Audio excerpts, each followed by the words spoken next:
చదువులు పూర్తి చేసుకున్న యువత ఉద్యోగాల కోసం అహర్నిశలు శ్రమిస్తోంది. చిన్న పని దొరికినా చాలు అంటూ ఎందరో చదువుకు ఉద్యోగానికి సంబంధం లేని వృత్తుల్లో చేరి సర్దుకుపోతున్నారు. అవకాశాలు దారి లేక అనేక మంది ప్రతిభావంతులు చీకట్లోనే మిగిలిపోతున్నారు. ఇలాంటి పరిస్థితిని గమనించిన ప్రభుత్వం చదువుకు తగ్గ నైపుణ్యాలు నేర్పించాలని లక్ష్యంగా పెట్టుకుంది. కాలేజీ దశలోనే అడ్వాన్స్ టెక్నాలజీ కేంద్రాల ద్వారా ఉద్యోగ అవకాశాలు కల్పించి విద్యార్థుల జీవితాల్లో వెలుగులు నింపుతోంది. గ్రామీణ యువతకు ఉపాధి కల్పించడమే లక్ష్యంగా రాష్ట్ర ప్రభుత్వం అడుగులేస్తోంది. సంగారెడ్డి జిల్లాలోని ప్రభుత్వ ఐటీఐ కళాశాలలో అడ్వాన్స్ టెక్నాలజీ కేంద్రాలను ఏర్పాటు చేసి విద్యార్థులను ఆన్ జాబ్ ట్రైనింగ్ కు ఎంపిక చేసింది.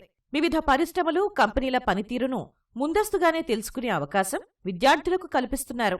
పరిశ్రమల్లోని పరిస్థితులతో పాటు తీసుకోవాల్సిన జాగ్రత్తలపై అవగాహన కల్పిస్తున్నారు.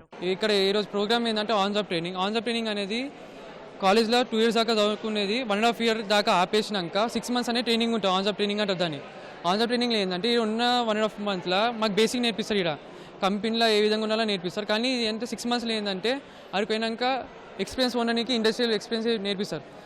ముందు మేము ఇక్కడ చాలా ట్రైనింగ్ తీసుకున్నాం. సేఫ్టీ ఎట్లా పాటించాలి, పీపీ అంటే ఏంది, ఇలా అన్ని ట్రైనింగ్ తీసుకున్నాము. ఒక కంపెనీకి వెళ్ళాక ఎలా బిహేవియర్ మెయింటైన్ చేయాలి, ఎలా పంక్చువాలిటీ మెయింటైన్ చేయాలి అనేది తెలుసుకున్నాం. ఇంకా పీపీ, పర్సనల్ ప్రొటెక్టివ్ ఎక్విప్మెంట్, అంటే కంపెనీకి వెళ్ళాక ఎలా సేఫ్టీ మెయింటైన్ చేయాలి, ఏమేమి మెయింటైన్ చేయాలి అనేది నేర్చుకున్నాం సార్. పరిశ్రమల అవసరాలకు అనుగుణంగా నైపుణ్యాలు పెంపొందించేందుకు అడ్వాన్స్ ట్రైనింగ్ సెంటర్ ఏటీసీని ప్రభుత్వం ప్రారంభించింది. ఇందులో భాగంగా ఏర్పాటు చేసిన ఆన్ జాబ్ ట్రైనింగ్ కార్యక్రమంలో 13 కంపెనీలు పాల్గొన్నాయి.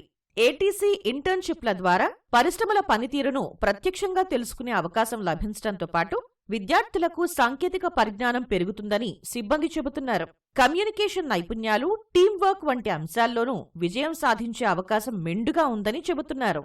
సంగారెడ్డి జిల్లా నుంచి 279 మంది విద్యార్థులు ఆన్ ది జాబ్ ట్రైనింగ్ కు ఎంపికయ్యారు. సో ఆన్ జాబ్ ట్రైనింగ్లో ఆల్మోస్ట్ ఈరోజు మనకు 279 మంది ట్రైనీస్ వెళ్తున్నారు. ఒక 13 కంపెనీలు వచ్చినాయి. సో దాంట్లో మహీంద్రా అండ్ మహీంద్రా, జేకేఎఫ్ఎన్ఆర్, వీఫామ్, నియాఫ్ ఆఫ్ ఇండియా అండ్ ఇట్లా డిఫరెంట్ కంపెనీస్ వచ్చినాయి. దీంట్లో పిల్లలకు కూడా ఎవ్రీ మంత్ ప్రతి ట్రైనీకి మినిమం 10,000 నుంచి 15,000 వరకు స్టైఫండ్ ఇవ్వడం జరుగుతుంది. ఆన్ జాబ్ ట్రైనింగ్ అయిపోగానే పిల్లలను మళ్ళీ సేమ్ కంపెనీ ఏం చేస్తుందంటే రిడ్రైవ్ చేసుకుంటుంది, అప్రెంటిషిప్ కింద ఎన్రోల్ చేసుకుంటుంది.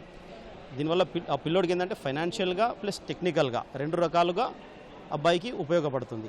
ఏటీసీ కేంద్రాల ద్వారా ఉపాధి పొందిన వారు ఉత్తమ ప్రతిభ కనపరిస్తే ఆయా సంస్థల్లోనే శాశ్వత ఉద్యోగాల అవకాశాలు కల్పిస్తారు. స్టైఫండ్గా 10 నుంచి 15,000 అందజేస్తారు. యువత తమ ప్రతిభను నిరూపించుకునే వేదికగా ఈ అవకాశాన్ని అందిపుచ్చుకోవాలని ఉన్నత అధికారులు సూచించారు. త్వరలో ఇతర జిల్లాల్లోనూ ఏటీసీలు ఏర్పాటు చేస్తామని హామీ ఇచ్చారు. సో గవర్నమెంట్ ఇచ్చిన సపోర్ట్తో ఆల్మోస్ట్ ఒక 300 ఫ్యామిలీస్కి ఒక మంచి సపోర్టు అండ్ రూరల్ ఏరియాస్లో మనకి సంగారెడ్డిలో ఉన్న ఇండస్ట్రీస్ అన్నిటికీ కూడా వాళ్ళకి ఒక మంచి మ్యాన్ పవర్ అనేది కూడా స్కిల్డ్ మ్యాన్ పవర్ దొరుకుతుంది. So we look forward to taking this program in other ATCs also and జిల్లాలో ఉన్న రూరల్ యూత్ ఎవరైతే ఉన్నారో నెక్స్ట్ ఇయర్ కూడా ఏటీసీస్లో ఎన్రోల్మెంట్కి కూడా ఇది ఒక మంచి ప్రోత్సాహం అనేది తెలియజేస్తున్నారు. ఏటీసీస్ గౌరవ ముఖ్యమంత్రి గారి యొక్క కళ మరియు మా శాఖ మార్చులు గారు కానీ మా principal secretary, special chief secretary Danakishore గారు, really I thank Mahindra and company and all big companies వాళ్ళని ఓజేటీస్గా తీసుకెళ్తున్నారు.